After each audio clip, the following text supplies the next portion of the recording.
Okay, in this video, we're going to go about and showing you how you can add this blur to images with fuzzy fur or carpet to give it a softer look.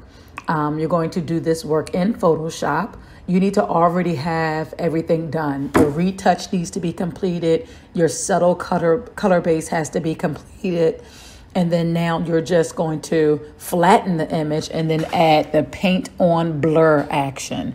Once you have that, you want to then go and get a gradient and with an inverted tool, and you just want to create a nice circle around your subject. And as you can see, it's not on his face, but it's everywhere else.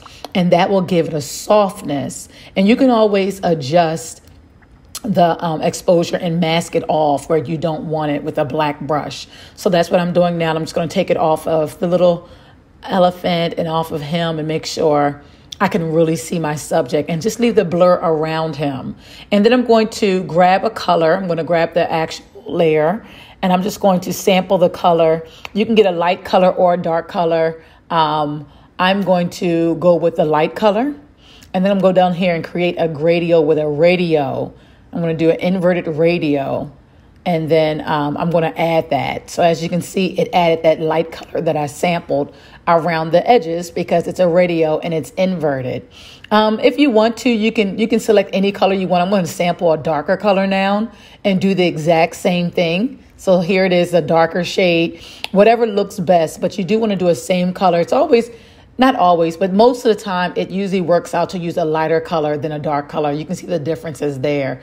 And as you can see, the darker color has this look. I'm going to go ahead and mask it off the elephant and the baby again so that I can really see them and let them pop. And I can always adjust the exposure so it's not just too much in your face. And then I'm going to do the same thing with the light one, just so you can see the difference, but it's the same process, and adjust the exposure.